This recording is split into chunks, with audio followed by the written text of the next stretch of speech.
Dimanche dernier, Jésus s'est révélé aux noces de Cana comme le vrai Dieu. Nous disions que en Jésus, la parole devenue chair, l'alliance se renouvelle et nous faisons l'expérience de la joie de rencontrer l'époux. Nous célébrons aujourd'hui la 6e édition du dimanche de la parole de Dieu. En effet, le dimanche de la parole de Dieu est une initiative profondément pastorale à travers laquelle le pape François veut faire comprendre combien il est important dans la vie quotidienne de l'Église et de nos communautés de se référer à la parole de Dieu. Une parole qui n'est pas confinée dans un livre, mais qui est toujours vivante et qui devient un signe concret et tangible. La devise choisie par le Saint-Père pour l'année jubilaire 2025 est un verset du psaume 119. J'espère en ta parole. Il s'agit d'un cri d'espérance. L'homme, au moment de l'angoisse, de la tribulation, du non-sens, crie vers Dieu et met en lui toute son espérance. Le fil rouge de ce dimanche est le mystère de la parole en tant que réalité vivante, transmise de génération en génération pour créer la communauté des croyants. La pratique de l'interprétation de la parole remonte à l'Ancien Testament, comme nous le dit la première lecture. Une pratique assidue de Jésus que Luc nous présente comme étant l'herméneute par excellence, parce qu'il se révèle dans les Écritures comme la parole vivante, à tel point que nous pouvons dire qu'en lui s'accomplit le mystère du salut de Dieu. La première lecture de ce dimanche est tirée des passages les plus significatifs du chapitre 8 du livre de Néhémie, où se trouve le prototype de la Lectio Divina synagogale. Le choix de cette page est motivé par l'évangile qui contient la première Lectio Divina évoquée par les évangélistes.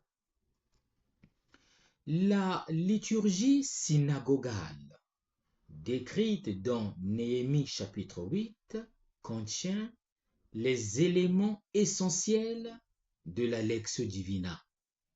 Primo, lecture du texte sacré pour que tous puissent entendre la parole.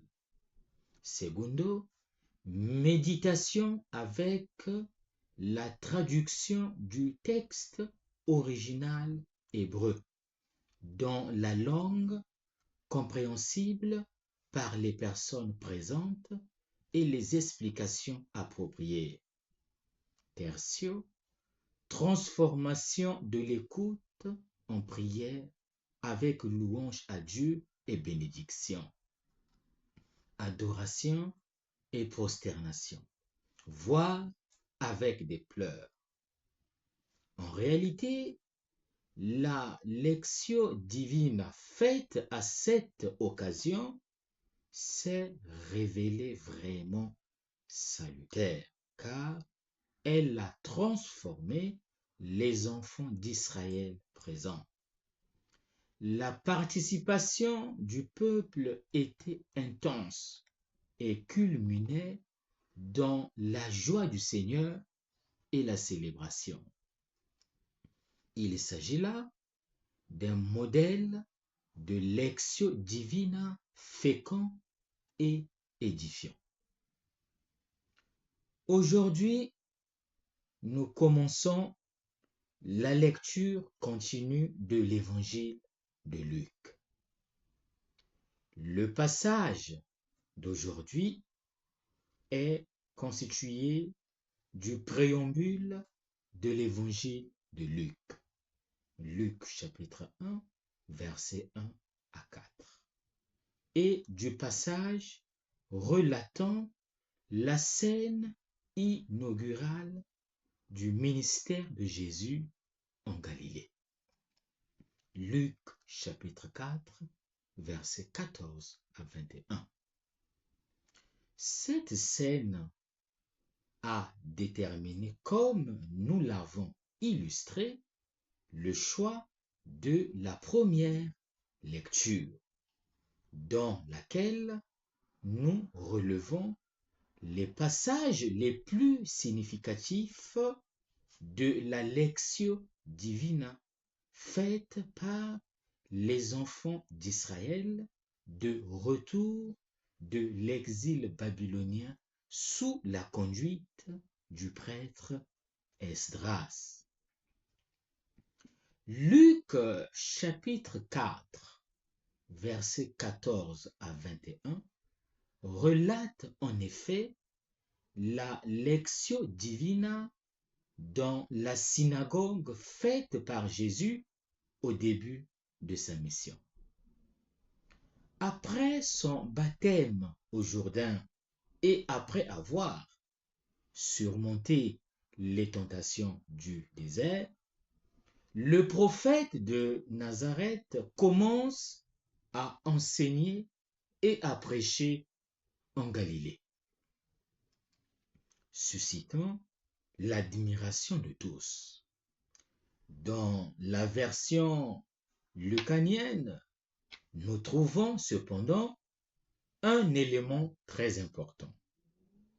Jésus est présenté comme une personne qui est en permanence guidée par l'Esprit Saint, puisqu'il commence sa mission dans la puissance de l'Esprit.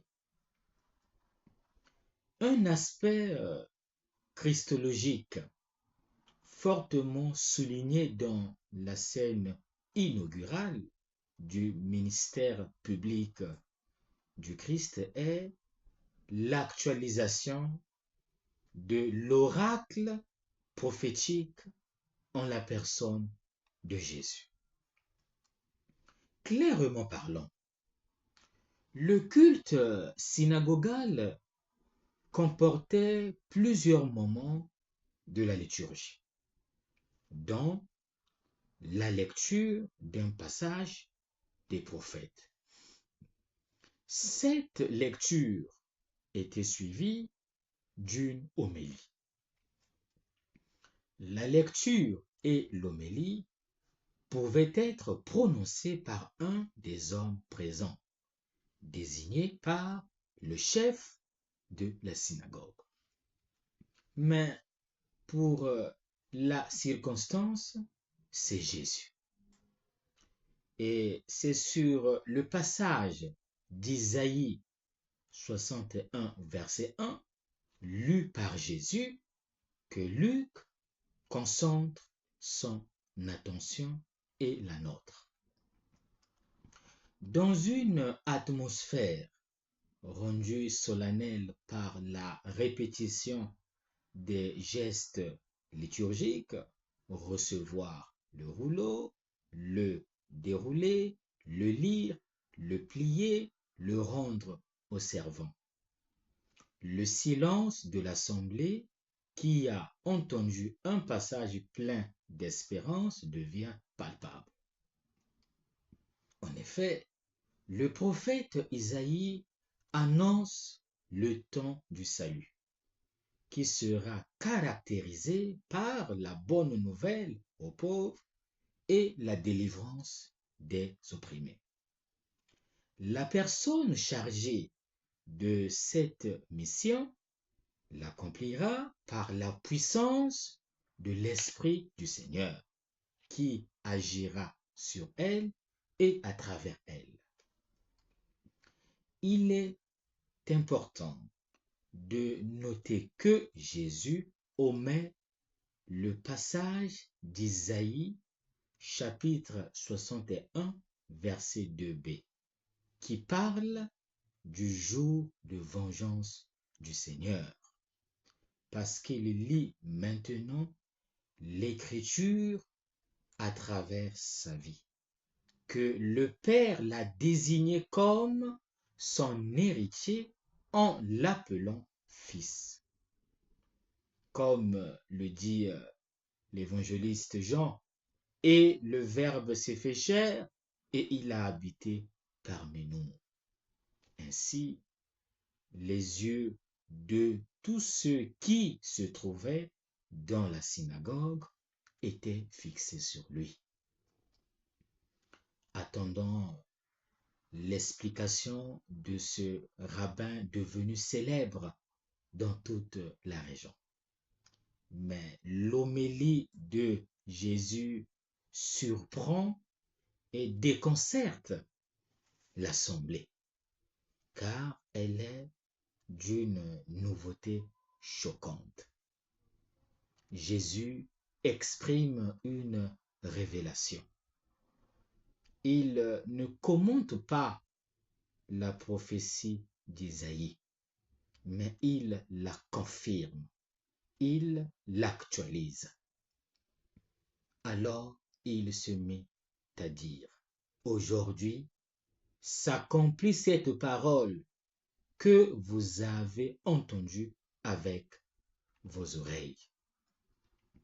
Une homélie très courte, une seule phrase, mais qui nous relie immédiatement, nous, lecteurs, aux auditeurs de Jésus à Nazareth.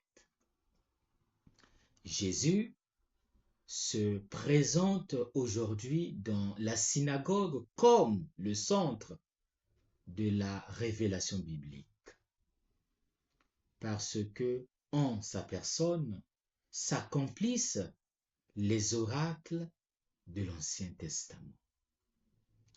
L'aujourd'hui qui résonne dans la synagogue de Nazareth est le commencement des temps messianiques. L'aujourd'hui inaugure l'année de grâce, le temps du salut. Jésus annonce la parole, qui n'est pas une simple information ou un discours, mais qui est déjà le salut. Cette parole inaugure maintenant l'accomplissement de la promesse contenue dans les Écritures. Pour l'évangéliste Luc, les Écritures sont des promesses de Dieu orientées vers le Christ. Elles s'accomplissent dans le fait même de la venue de Jésus et de son enseignement qui révèle cette venue.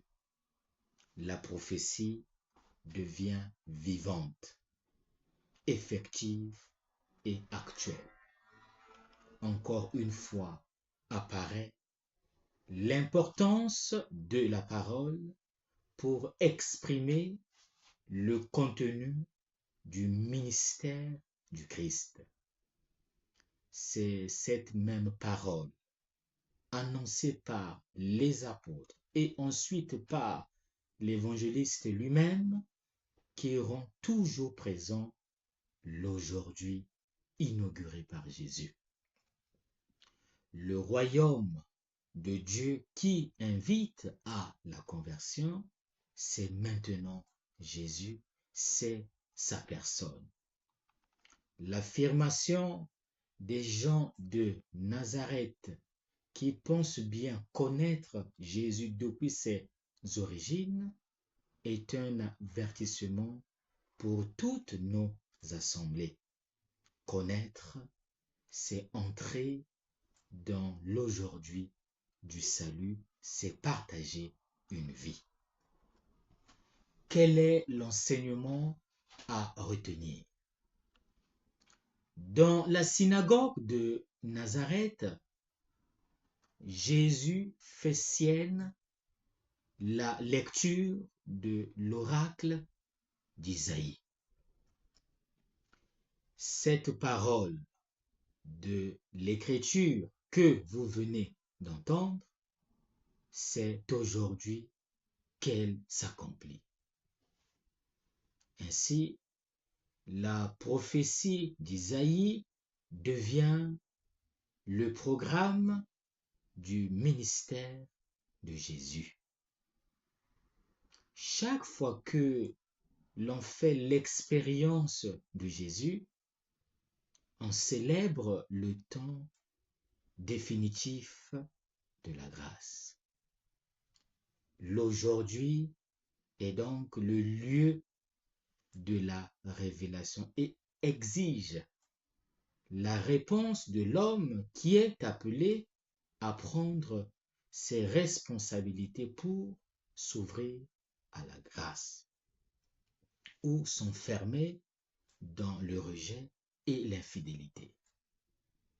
Aujourd'hui est toujours un moment propice pour recommencer, pour saisir la main du Christ et se relever du péché. Si nous sommes vraiment capables de l'écouter et d'accueillir sa parole. Les habitants de Nazareth seront prêts, malheureusement, à tuer ce rabbin qu'ils admirent d'abord pour ses paroles de grâce, révélant ainsi leur vrai visage, celui de l'incrédulité, de l'égoïsme, de la superficialité. Car elle est vivante, la parole de Dieu, énergique et plus coupante qu'une épée à deux tranchants. Elle va jusqu'au point de partage de l'âme et de l'esprit, des jointures et des moelles. Elle juge des intentions et des pensées du cœur. Hébreux chapitre 4, verset 12. Luc révèle ainsi à Théophile et à chacun de nous le visage de Dieu en son Fils Jésus-Christ. Nous aussi pouvons voir que cette parole s'accomplit en nous lorsqu'elle est vécue dans la fidélité. C'est une merveilleuse nouvelle qui nous libère de la corvée de chercher la lumière pour éclairer notre chemin. Il est la lumière, le Christ qui ne demande rien d'autre que d'habiter en nous. La célébration du dimanche de la parole de Dieu devient alors une occasion de redécouvrir la centralité de la parole de Dieu dans nos vies et de donner la possibilité à Jésus de demeurer en nous par sa parole. Le message du salut exige la foi et la foi naît de l'écoute. Elle est une réponse à une proposition. Le message de l'Évangile est une écoute de la parole de Jésus. qui fait de nous ses contemporains dans l'obéissance de la foi. Nous accueillons en lui l'aujourd'hui de Dieu qui nous sauve. Voilà le dimanche de la parole de Dieu que nous devons célébrer dans nos milieux de vie. Que devons-nous faire? Il est nécessaire de laisser entrer la parole semée. Nous ne sommes pas toujours conscients qu'en lisant les saintes Écritures pendant la Sainte Messe, c'est le Christ lui-même qui parle. Nous arrive-t-il d'écouter la parole de Dieu pendant la Sainte Messe comme le centurion romain qui a écouté Jésus et grâce à cela, son serviteur a été guéri? Nous arrive-t-il de prendre au sérieux la parole de Dieu? Ceux qui prennent le Christ au sérieux, ce sont ceux-là qui écoutent sa parole telle qu'elle est, c'est-à-dire la parole de Dieu qui réalise ce qu'elle dit. La parole de Dieu est vivante et efficace. Ceux qui écoutent la parole de Dieu reçoivent le salut qui se manifeste parfois par un changement de vie. Va et désormais ne pêche plus. Ceux qui écoutent la parole de Dieu reçoivent le salut qui se manifeste par une paix intérieure que le monde ne peut pas donner.